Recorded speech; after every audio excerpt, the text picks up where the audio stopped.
Hello and welcome to Priya Career Institute's English class.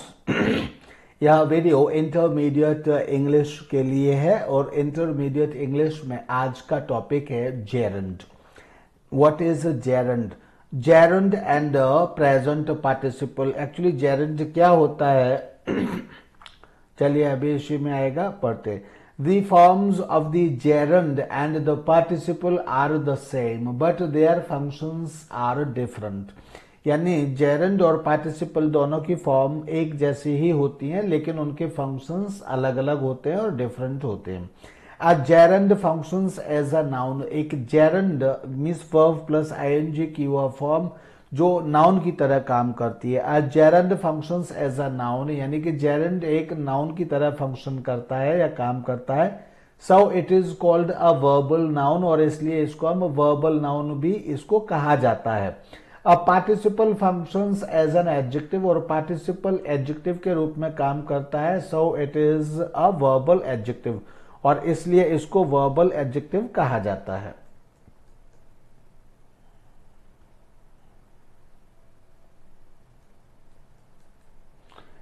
gerund form. A gerund has the same form as a present participle. जो present participle की form होती है वही gerund की form होती है, यानी verb plus ing. यानी राइटिंग, स्पीकिंग, पेंटिंग, टाइपिंग, ये सभी gerund की फॉर्म्स हैं.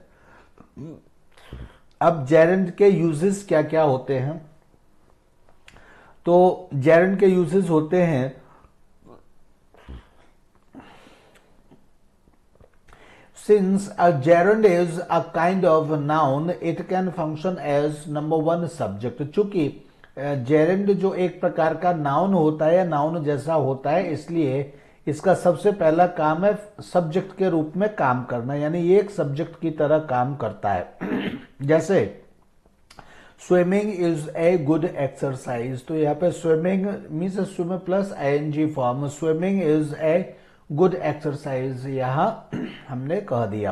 इसी तरह से learning English is not difficult, यहां लर्निंग यानी लर्न प्लस आईएनजी, तो ये इज का सब्जेक्ट के रूप में काम कर रहा है. तो इस तरह से यहाँ पे वर्ब प्लस आईएनजी फॉर्म यानी जेरंड यहाँ पर सब्जेक्ट की तरह काम कर रहा है. जैसे हमने इन्फिनेटिव में देखा था, इन्फिनेटिव इससे पहले आकर के सब्जेक्ट की तरह काम कर रहा था, उसी तरह से यहाँ जेरंड भी सब्जेक्ट की तरह काम करता है. तो पहला फंक्शन तो जेरंड का यही है, सब्जेक्ट की तरह काम करना.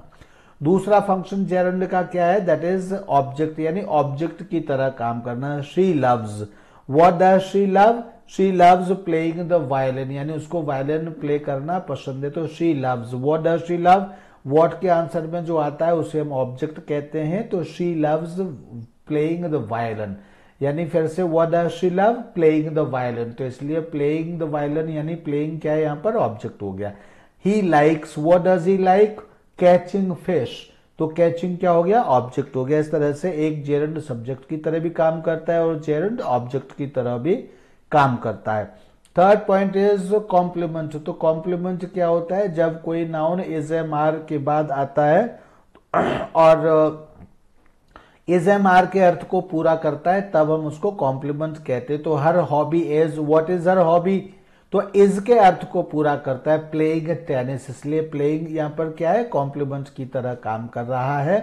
तो her hobby is playing tennis, तो यहाँ पर यह कॉम्प्लीमेंट की तरह काम कर रहा है. तो यानी कि जेरंड कॉम्प्लीमेंट की तरह काम करता है, is am are was verb के कॉम्प्लीमेंट की तरह काम करता है. तो this is the third function. Fourth is in apposition to a noun or pronoun. In an apposition in an apposition to a noun or pronoun, यानी वह एक apposition to a noun और pronoun के apposition की तरह भी काम करता है, या फिर हम इसको ऐसे कहेंगे as an apposition to a noun और pronoun. इनकी जगह हम इसको as कह देंगे. As an apposition to a noun और प्रोनाउन, यानी नाउन और प्रोनाउन के एपोजिशन की तरह काम करता है. तो पहले तो अगर आपको नहीं पता कि एपोजिशन क्या होता है तो समझ लीजिए. एपोजिशन होता है किसी नाउन को एक्सप्लेन, ऐसा कोई शब्द जो किसी नाउन के बाद आकर के उसको एक्सप्लेन कर रहा हो. तो जैसे यहां पर हमने कहा इट इज फूलिश, तो व्हाट इज फूलिश? तो वैसे तो मतलब एपोजिशन कोई दूसरा नाउन ही होता है वास्तव में, लेकिन यहाँ तो हम क्या कह रहे हैं कि यहाँ पर जेरेंड ही एपोजिशन की तरह काम करता है। तो इट इज फूलिश, तो what is foolish? Touching a live wire.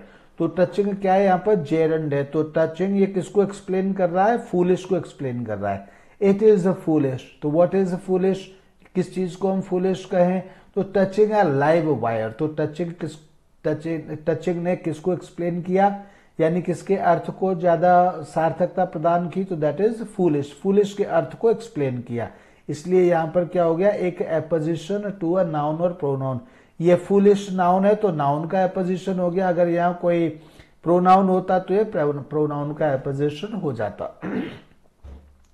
Fifth point, in compound nouns. तो ये कंपाउंड नाउन्स में भी प्रयोग किया जाता है।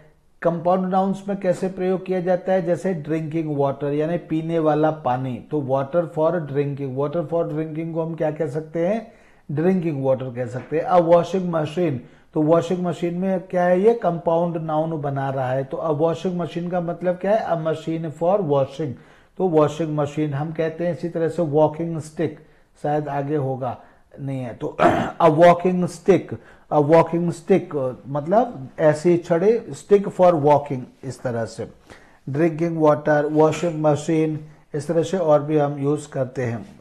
रनिंग वाटर, नहीं रनिंग वाटर तो पार्टिसिपल हो जाएगा। चलिए अभी इतना है, लेकिन बहुत सारे एग्जाम्पल्स हैं इस तरह से। इसके बाद है fourth point, gerund and infinitive. Gerund and infinitive में हम यहाँ क्या देखेंगे? Verb plus gerund usually indicates a normal activity, यानी वर्ब के साथ अगर हम जेरेंड वर्ड यूज करते हैं तो वो नॉर्मल एक्टिविटी को दिखाता है।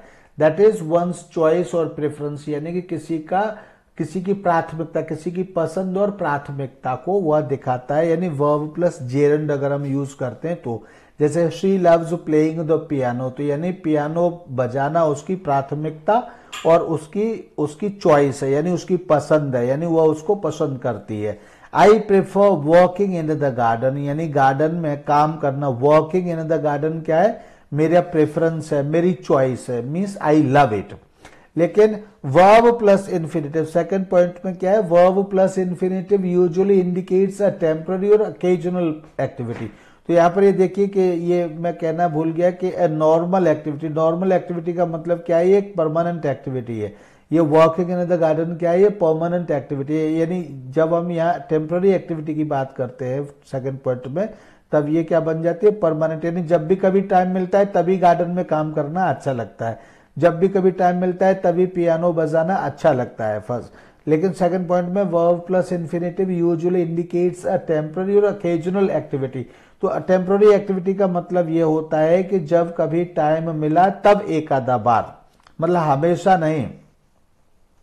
टेम्पररी यानी आज की बात कर रहे हैं तो आज ही वो एक्टिविटी हुई और खत्म हो गई, बात खत्म। इसी तरह से अकेजनल, अकेजनल मतलब कभी कोई ऐसा अवसर आया तो उस अवसर पर हमने काम किया, तो उसको इंडिकेट करने के लिए हम इन्फिनेटिव का यूज करते हैं। जैसे I wouldn't like to go for a walk now, जैसे आप मतलब आज अभी मैं वॉक पर जाना पसंद नहीं करूंगा, तो I wouldn't like to go, यानी ऐसा नहीं कि मुझे वॉक पर जाना पसंद नहीं है, मुझे वॉक पर जाना पसंद तो है लेकिन आज जाना पसंद नहीं है, आज नहीं जाना चाहूंगा।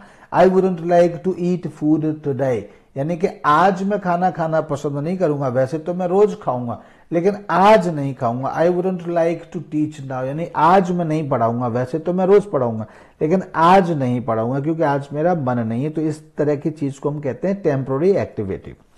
आई would prefer to travel on Friday evening, तो ये पर्टिकुलर ओकेजन को ही कि मैं फ्राइडे इवनिंग को ही प्रेफर करूंगा ट्रेवल करना। इसी तरह से third point, preposition plus gerund, यानी प्रेपोजिशन के बाद यूजुअली हमेशा जेरंड आता है, उसके साथ कभी इन्फिनेटिव नहीं आता। इन्फिनेटिव आता है लेकिन बहुत कम आता है। इन्फिनेटिव यहाँ मैं आपको बता दूं, शायद जब मैंने इन्फिनेटिव पढ़ाया था तो उसी समय मैंने कहा था कि इसको नोट कर लीजिए कि अबाउट, तो अबाउट के साथ तो अबाउट प्रेपोजिशन होता है, उसके साथ तो इन्फिनेटिव आता है। जैसे about to go, about to read, about to learn, about to sit, about के साथ बहुत सारे सेंटेंसेस बनते हैं लेकिन उसके बाद फिर कोई प्रेपोजिशन ऐसा नहीं है जिसके साथ में इन्फिनिटिव आता हो। उसके बाद फिर यही कहा जाता है कि प्रेपोजिशन के बाद हमेशा जेरंड आता है, इन्फिनिटिव नहीं आता। A preposition always takes a gerund not an infinitive. जो मैंने यहाँ कहा अभी वो बात यहाँ पर आप पढ़िए कि a preposition always takes a gerund. Preposition हमेशा प्रेपोजिशन के साथ हमेशा जेरंड आता है, इन्फिनिटिव नहीं आता है। लेकिन जो मैंने अभी आपको बताया और पिछले पॉइंट पे मैंने पढ़ाया भी इन्फिनिटिव में, वो भी अपने आप में सच है, यानी अबाउट के साथ बहुत सारे मतलब इन्फिनिटिव आते हैं, लेकिन वहां उसका अर्थ होता है कि something is very close to do something. तो इसी ए पॉइंट देखिए, verb plus preposition plus gerund. हम प्रेपोजिशन प्लस जेरंड की बात कर रहे हैं, तो ए पॉइंट में verb plus preposition plus gerund देखिए कैसे। She goes on talking and complaining, तो goes on, she goes on, यानी वर्ब के बाद प्रेपोजिशन। तो यहाँ गोज ऑन का मतलब क्या है, कंटिन्यू। तो ये अपने आप में एक फ्रेजल वर्ब हो रही है, लेकिन हमें फिर भी देखना पड़ेगा कि ये है तो प्रेपोजिशन ही ना, तो प्रेपोजिशन के साथ क्या आ गया, जेरंड आ गया। Second point, he is thinking of resigning his post. तो ही इज थिंकिंग, थिंकिंग क्या है, वर्ब आ गई, उसके बाद फिर प्रेपोजिशन आ गया, तो प्रेपोजिशन के बाद यहां जेरंड आ गया। He is thinking of resigning his post. इस तरह से he is thinking of going to Agra, he is thinking of taking admission. इस तरह से इन सेंटेंसेस को हम बोलते हैं। He has prevented me from going out, he has prevented me from eating food, he has prevented me from sitting here. इस तरह से हम, तो यानी वर्ब हो गया, ऑब्जेक्ट हो गया, फिर प्रेपोजिशन हो गया, उसके बाद जेरंड हो गया। B point, verb plus noun plus preposition plus gerund, इस ये भी स्ट्रक्चर होता है। जैसे this is just a lame excuse for coming late, तो this is just a lame. Lame क्या है, लेम तो एडजेक्टिव हो गया, यहाँ पर है नाउन है लेकिन एडजेक्टिव जैसा हो गया। तो दिस इज या इज तो वर्ब हो गई, जस्ट अ लेम एक्सक्यूज, तो एक्सक्यूज यहाँ पर क्या हो गया, एक्सक्यूज नाउन हो गया यहाँ पर, और फॉर क्या हो गया, प्रेपोजिशन हो गया, उसके बाद फिर gerund. So lame excuse for coming late, ये इसका एग्जाम्पल हो गया, यानी ये लेट आने का सिर्फ आपका एक बहाना है। C point, verb plus adjective plus preposition plus gerund, ऐसा भी होता है। जैसे she is good at negotiating, वह नेगोशिएट करने में अच्छी है। She is good at bargaining कर सकते हैं, she is good at negotiating. She is good at teaching, she is good at pretending, यानी वो बहाने बनाने में भी अच्छी है। तो इस तरह से गुड, गुड के बाद यानी एडजेक्टिव, एडजेक्टिव के साथ ऐसे प्रेपोजिशन आया, और प्रेपोजिशन के बाद भी फिर यहाँ जेरंड आता है, यहाँ इन्फिनिटिव नहीं आ सकता। इसी तरह से fourth point is verb plus gerund. Verb plus gerund यानी वर्ब के बाद सीधा जेरंड आता है। These verbs always take a gerund, not an infinitive. In verbs के बाद हमेशा gerund आता है, infinitive नहीं आता है यूजुअली।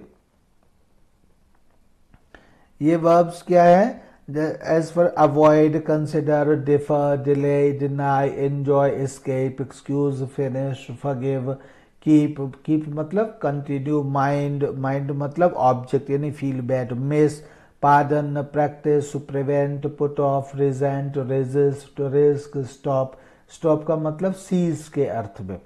तो इनके साथ हमेशा मतलब cease के अर्थ में हमेशा इसके साथ जेरंड आएगा। जैसे he avoids seeing me, तो he avoids to see me, ऐसे नहीं, he avoids seeing me, यानी ये परमानेंट एक्टिविटी एक तरह की है।